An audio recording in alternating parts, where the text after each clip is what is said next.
The Russian invasion of Ukraine is now bearing down in its second week. Yes, fighting is raging across the country, destroying cities, neighborhoods, and lives in its path. A large explosion lit up the night sky in Chernihiv in northern Ukraine as Russia pressed on with this assault. A Russian air raid caused widespread devastation in a village near Kyiv last night, and the U.S. Embassy in Ukraine is calling Russia's attack on a nuclear plant a war crime. The Russians briefly setting the plant on fire in that attack, raising fears of a nuclear disaster. KCAL9's Tom Wade is here now with the very latest. Tom. Well, as you're both reporting, the suffering by the Ukrainians at the hands of the Russians is just unimaginable. It continues hour by hour. The night attack on the facility sparked fears of a nuclear disaster that Ukrainian officials warned could be 10 times larger than Chernobyl. The good news is tonight there is no reports of spikes in radiation, but overall the attacks are getting even more brutal, and NATO says the Russians are using cluster bombs, which are against international law. New chilling video from inside the control room of Europe's largest nuclear power plant in Ukraine, while it's under attack from Russia's military. Over the PA system, workers frantically called out, "Stop shooting immediately. You threaten the security of the whole world." Outside, the fire raged, and video after shows the damage, including what looks like a shell casing. President Vladimir Zelensky called the attack terror on an unprecedented level. Russian tanks knew what they were firing at, he said, directly aiming at the station. U.S. officials say the world only narrowly avoided a nuclear catastrophe. After a slow start, the Russian invasion is now bearing down with fighting that is raging across the country, destroying cities, neighborhoods, and lives in its path.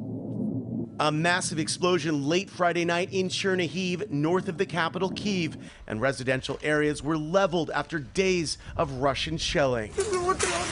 "This is a nightmare," she says. "How is this possible?" A woman cries. "Just look at this." South to the besieged port city of Mariupol, where paramedics scramble to save the lives of civilian victims caught up in days of heavy fighting. A father weeps over the body of his 16-year-old son. Today, the NATO Secretary General accused Russian military of using banned weapons. We have seen the use of cluster bombs, which will be in violation of international law.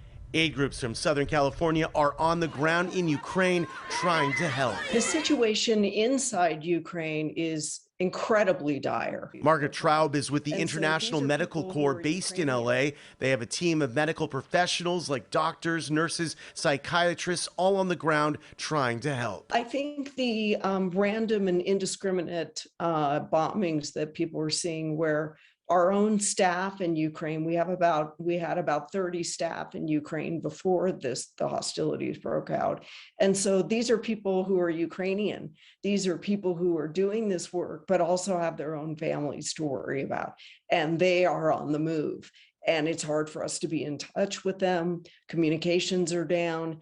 And so it's really frightening for them. And in Russia, Vladimir Putin is trying to hide the atrocities committed by the Russian military. Inside Russia, the free media is all but shut down. Facebook, Twitter, and networks like CBS, CNN, and the BBC have all stopped broadcasting. Putin's government is threatening to jail journalists who report on what Putin calls fake news about the invasion. In other words, journalists will be punished for telling the truth. Burbank Congressman and chair of the House Intelligence Committee, Adam Schiff. Putin is pushing out this lie that there's a genocide against Ukrainians by Ukrainians.